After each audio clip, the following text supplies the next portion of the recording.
नमस्कार दोस्तों, स्वागत है आपके अपने चैनल आईएएस एनालिसिस में। भारत में मुख्य न्यायाधीश की नियुक्ति एक ऐसी प्रक्रिया है जो संवैधानिक प्रावधानों, परंपराओं और कूटनीतिक संतुलन का मिश्रण है। यह पद देश की न्यायपालिका का सर्वोच्च स्थान है और इसे प्राप्त करने का सफर योग्यता, अनुभव और वरिष्ठता से भरा होता है। न्यायमूर्ति भूषण रामकृष्ण गवई भारत के 52वें मुख्य न्यायाधीश के रूप में मुख्य न्यायाधीश संजीव खन्ना का स्थान लिया। इनके द्वारा शपथ ग्रहण भी यहाँ पे 14 मई को लिया गया। देखा जाए तो यह भी इसी प्रक्रिया का एक जीवंत उदाहरण है। जस्टिस गवई भारत के पहले बौद्ध चीफ जस्टिस ऑफ इंडिया है और आज़ादी के बाद देखा जाए तो देश में दलित समुदाय से दूसरे चीफ जस्टिस ऑफ इंडिया है। पहले दलित जज हैं जस्टिस के.जी. बालाकृष्णन, जो केरला से बिलोंग करते हैं। तो चलिए टॉपिक को शुरू से शुरू करते हैं ताकि आप लोग इन सारे डायमेंशन को विस्तार से समझ पाएँ। साथ ही नए लोग हैं तो चैनल को सब्सक्राइब जरूर कर लें, वीडियो को लाइक शेयर कमेंट भी करते रहें। मुख्य न्यायाधीश बनने की कहानी अगर आसान भाषा में आपको समझाने की कोशिश करो तो कल्पना करें कि भारत की न्यायपालिका एक विशाल बगीचा है जहां हर न्यायाधीश एक मजबूत पेड़ है जो कानून और न्याय की छाया देते हैं। इन पेड़ों में देखा जाए तो सबसे ऊंचा और सबसे मजबूत पेड़ मुख्य न्यायाधीश का होता है, जिससे चुनने की जो जिम्मेदारी होती है देश के संविधान और उसकी परंपराओं पर आधारित होती है। Justice B R. गवई इसी बगीचे के एक ऐसे पेड़ हैं जिन्हें वर्षों की मेहनत, कानूनी ज्ञान और अनुभव के बाद इस सर्वोच्च स्थान के लिए चुना गया है। लेकिन यह सफ़र शुरू कैसे होता है और संविधान इसमें क्या इम्पोर्टेंट रोल प्ले करता है, चलिए इसको हम लोग स्टेप बाय स्टेप समझने का प्रयास करते हैं। संवैधानिक प्रावधान नंबर 1 है यहाँ पे सर्वोच्च न्यायालय में नियुक्ति। चूँकि सबसे पहले जरूरी है जस्टिस बनना, जज बनना। मुख्य न्यायाधीश बनने का पहला कदम है सर्वोच्च न्यायालय में न्यायाधीश बनना। इसके लिए व्यक्ति को भारत का नागरिक होना चाहिए, वह 5 वर्षों तक किसी उच्च न्यायालय या लगातार उच्च न्यायालयों का न्यायाधीश रहा हो, वह किसी उच्च न्यायालय या लगातार उच्च न्यायालयों में 10 वर्ष तक यहाँ पे अधिवक्ता रहा हो। इसके अलावा राष्ट्रपति की राय में उन्हें एक प्रतिष्ठित न्यायविद होना चाहिए। और भी बहुत सारे टर्म एंड कंडीशन हैं, जैसे कि संविधान के अनुच्छेद 124 के खंड 2 के अंतर्गत यहाँ पे की जाती है कि भारत का राष्ट्रपति सर्वोच्च न्यायालय के सभी न्यायाधीशों, जिसमें मुख्य न्यायाधीश भी शामिल है, सबकी नियुक्ति करता है।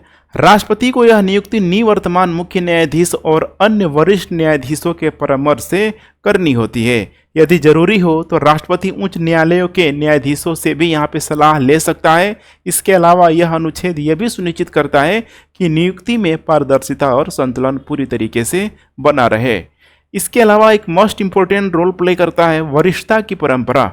हालांकि देखा जाए तो संविधान में यह स्पष्ट नहीं लिखा गया है कि मुख्य न्यायाधीश वही होगा जो सर्वोच्च न्यायालय में सबसे वरिष्ठ है, लेकिन भारत में यह एक स्थापित परंपरा बन चुकी है। इसको स्टार्टिंग से ही इसे अप्लाई किया जा रहा है। और इसमें देखिए वरिष्ठता का मतलब है कि जो न्यायाधीश सर्वोच्च न्यायालय में सबसे लंबे समय से सेवा दे रहा है उसे मुख्य न्यायाधीश बनने का पहला हक होता है, बशर्ते कि वह इस पद के लिए उपयुक्त हो।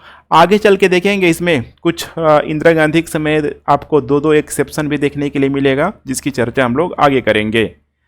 नेक्स्ट यहाँ पे मेमोरेंडम ऑफ प्रोसीजर। यह एक ऐसा डॉक्यूमेंट कह सकते हैं इसको जो न्यायाधीशों की नियुक्ति की प्रक्रिया को और अधिक ट्रांसपेरेंट करता है। मेमोरेंडम ऑफ प्रोसीजर के अनुसार निवर्तमान मुख्य न्यायाधीश अपने उत्तराधिकार के रूप में सबसे वरिष्ठ न्यायाधीश का नाम सुझाते हैं। यह सिफारिशें केंद्रीय विधि और न्याय मंत्रालय को उसके बाद भेजी जाती है, जो इसे प्रधानमंत्री और फिर राष्ट्रपति तक पहुंचाता है। यदि कोई संदेह हो तो निवर्तमान मुख्य न्यायाधीश, जिसमें देख पा रहे हैं कॉलेजियम से भी सलाह ले सकता है, और कॉलेजियम का मतलब यही है सर्वोच्च न्यायालय के वरिष्ठ न्यायाधीशों का पूरा ये समूह होता है जो आए दिन चर्चा में होता है। इसके अलावा यहाँ पे जब फुल एंड फाइनल डिसाइड कर लिया जाता है तो शपथ ग्रहण ओथ का प्रोसीजर यहाँ पे शुरू होता है। अंतिम चरण में नए मुख्य न्यायाधीश को राष्ट्रपति द्वारा शपथ दिलाई जाती है, जैसे कि गवई को यहाँ पे देखा जाए तो भारत के राष्ट्रपति द्रौपदी मुर्मू के द्वारा शपथ ग्रहण दिलवाई गई। सेवानिवृत्ति की आयु ये सबसे इम्पोर्टेंट है। देखिए संविधान के अनुसार सर्वोच्च न्यायालय के न्यायाधीश 65 वर्ष की आयु तक सेवा दे सकते हैं। ऐसे में देखा जाए तो जस्टिस बी.आर. गवई, जिनका जो जन्म है 24 नवंबर 1960 को हुआ है, और 23 नवंबर 2025 को अगर आप कैलकुलेट करेंगे तो 65 वर्ष के हो जाएंगे। इसका मतलब कि 65 वर्ष में वे रिटायर हो जाएंगे। तो इसीलिए अब उनको जो यहाँ पे सीजीआई यहाँ पे बनाया गया है तो इनका कार्यकाल लगभग 6 महीने का ही होगा। जैसे कि ऑलरेडी हमने देखा संजीव खन्ना का भी इसी तरीके से हुआ था, लगभग 5 से 6 महीने के बीच वे भी सीजीआई के रूप में स्थापित रहे, क्योंकि उनका भी जो टाइम पीरियड है 65 वर्ष का जो उम्र है पहले आ गया था। हालांकि देखा जाए तो चीफ जस्टिस ऑफ इंडिया के लिए संविधान में ऐसा कोई कह सकते हैं कि कार्यकाल यहाँ पे सुनिश्चित नहीं किया गया है, लेकिन वही है कि वरिष्ठता के आधार पे किया जाता है और टाइम पीरियड को फिक्स नहीं किया गया। 65 वर्ष तक यहाँ पे दिया गया है, जो पहले आ जाए ठीक है वहीं हो जाए।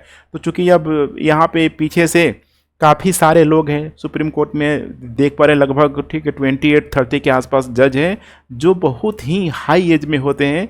और लास्टली यहाँ पे देखा जाए तो जिनका भी 65 के आसपास यहाँ पे होने वाला होता है ठीक है, वहीं जाके आमतौर पे यहाँ पे चीफ जस्टिस ऑफ इंडिया बनता है। तो इसीलिए साल भर बड़ी मुश्किल से ही यहाँ पे लोग बन पाते हैं, साल भर 6 महीने 8 महीने ऐसे ही आपको देखने के लिए मिलेगा।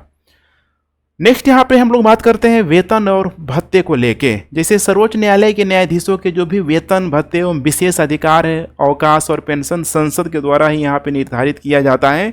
और सर्वोच्च न्यायालय के न्यायाधीशों के वेतन, पेंशन और भत्ते भारत की संचित निधि पर भारित होते हैं। ये बहुत इंपॉर्टेंट है, एग्जाम के दृष्टिकोण से बार बार प्रश्नों को पूछा जाता है किस पे भारित होते हैं, तो संचित निधि पर भारित होते हैं।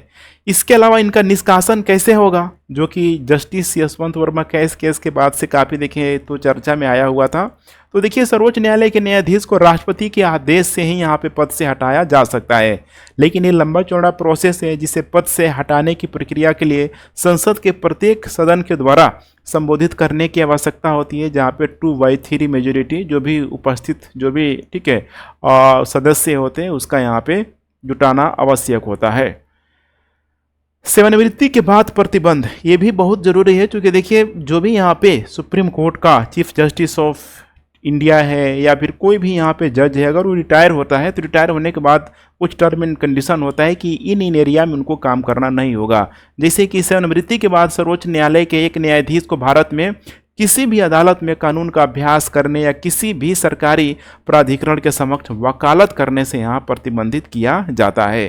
तो ये बहुत इंपॉर्टेंट है। और रिटायरमेंट के बाद देखते होंगे आप लोग कि आए तो मतलब आम तौर पे इनको किसी न किसी कमेटी के अंतर्गत यहाँ पे शामिल किया जाता है, जहाँ पे बड़े बड़े इशूज हैं, बड़े बड़े जहाँ पे प्रोजेक्ट हैं वो वहाँ पे देखेंगे तो इनको यहाँ पे ज़रूर शामिल किया जाता है।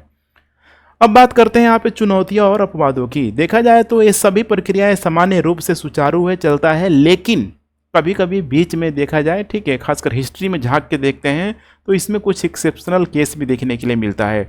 जैसे मैंने आपको बताया था इंदिरा गांधी के समय 1973 और 1977 में वरिष्ठता की अनदेखी करके चीफ जस्टिस ऑफ इंडिया को नीचे 3rd या 4th नंबर वाले को यहाँ पे बनाया गया था चीफ जस्टिस ऑफ इंडिया, जिसमें 2 लोगों का नाम काफ़ी इंपॉर्टेंट है, जस्टिस A.N. रे, इसके अलावा है जस्टिस M.H. बेग। अब यहाँ पे मुझे ज़्यादा एक्सप्लेन करने की ज़रूरत नहीं है कि क्यों ऐसा किया गया है, ठीक है। देखिए इंदिरा गांधी का नाम जब भी आता है तो संविधान को लेके मतलब होता है ना संविधान खेलना, तो शायद उनसे ज़्यादा और उनसे अच्छी तरीके से ठीक है अभी तक कोई भी ऐसा PM नहीं है जो उस तरीके से प्ले किया है।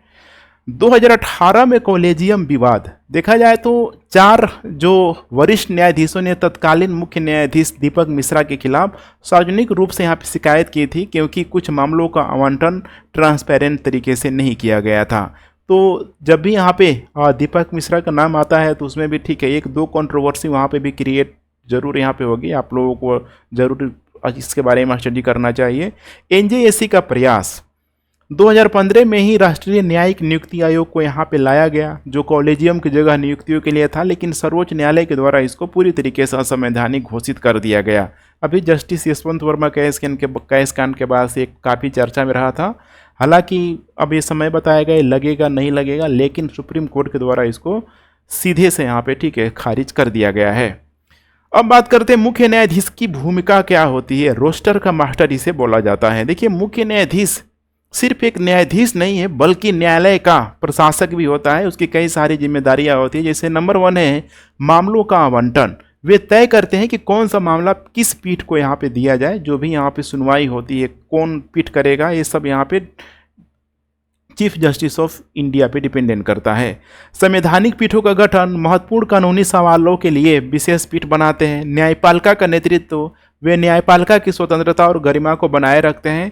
प्रशासनिक कार्य में देखेंगे तो कोर्ट के कर्मचारियों की नियुक्ति और कार्यप्रणाली का निरीक्षण, अर्थात देखा जाए तो जो भी यहाँ पे जुडिशरी प्रोसेस में, ठीक अदालती कार्रवाई में, न्यायपालिका कार्रवाई में जो भी यहाँ पे चीज़ें हैं, देखा जाए तो फुल्ली जो कंट्रोल होता है जब तक यहाँ पे सीजीआई है, ठीक है, सब उसी के अंतर्गत यहाँ पे होता है।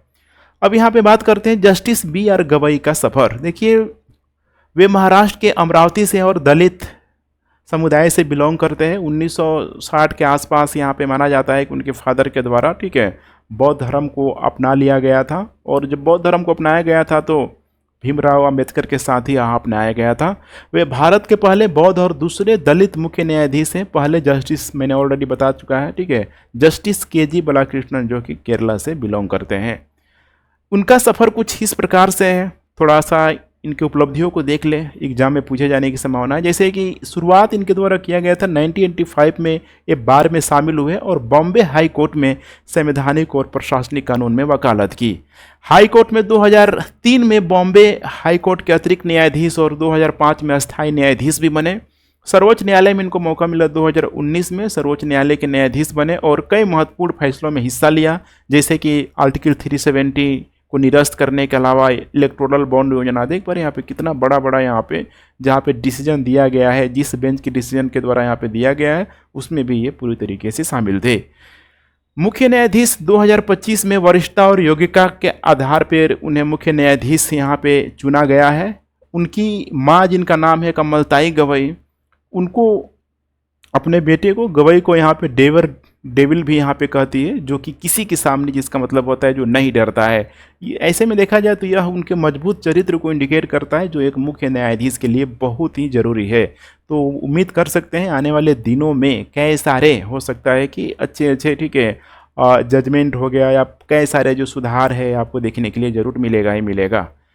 न्यायमूर्ति BI गवई द्वारा दिए गए प्रमुख निर्णय कौन कौन से हैं, जैसे कि वर्ष 2016 की यहाँ पे नोटबंदी की हम लोग बात कर लें। नोटबंदी को बरकरार रखा गया था और वे भी उसी पीठ का हिस्सा थे जिसे अनुच्छेद 370 को निरस्त करने को यहाँ पे बरकरार रखा गया था। चुनावी बॉन्ड योजना को रद्द कर दिया गया था, सब अभी हम लोगों ने देखा हुआ था। इसके अलावा मोस्ट इंपोर्टेंट यहाँ पे देख पा रहे हैं, पंजाब राज्य देवेंद्र सिंह मामले में उन्होंने सकारात्मक कार्रवाई में वास्तविक समानता सुनिश्चित करने के लिए SC/ST पर क्रीमी लेयर सिद्धांत लागू करने के भी वकालत की हुई थी। कंक्लूजन में देख लीजिए, जस्टिस BR गवई का जो मुख्य न्यायाधीश बनना, देखिए, सिर्फ एक नियुक्ति नहीं बल्कि भारत की समावेशी न्यायपालिका का प्रतीक है। उनका दलित और बौद्ध पृष्ठभूमि से आना यह दिखाता है कि भारत का संविधान और उसकी प्रक्रियाएं हर समुदाय को मौका देती है, अवसर देती है। उनकी कहानी ऐसे में देखा जाए तो एक छोटे शहर के वकील से लेकर देश के सर्वोच्च न्यायिक पद तक का यहाँ पे सफ़र की पूरी तरीके से प्रेरणा है, जो कि लाखों करोड़ों लोगों को ये सब देती है। इसके अलावा अगर हम लोग संवैधानिक प्रावधानों की अगर बात करें तो इस प्रक्रिया को और मजबूत बनाया हुआ है, जिसमें राष्ट्रपति, निवर्तमान मुख्य न्यायाधीश और कॉलेजियम की भूमिका काफ़ी इंपॉर्टेंट है। पूरी यह प्रक्रिया, देखिए, ये भी सुनिश्चित करते हैं कि मुख्य न्यायाधीश न केवल कानूनी ज्ञान में पारंगत हो बल्कि देश की विविधता और न्याय के प्रति भी प्रतिबद्धता को पूरी तरीके से समावेशित करके रखें। जस्टिस गवई का देखिए 6 महीने का कार्यकाल है, हालांकि बहुत छोटा टेन्योर है, लेकिन उनके अनुभव और दृढ़ता को देखते हुए यह निश्चित रूप से हम उम्मीद कर सकते हैं कि यह काफ़ी प्रभावशाली होने वाला है। तो खैर, ये तो समय बताएगा। आप लोगों को क्या ओपिनियन है नीचे कमेंट बॉक्स में बता सकते हैं। PDF के लिए टेलीग्राम चैनल को ज्वाइन कर लें। Thanks for watching. जय हिंद।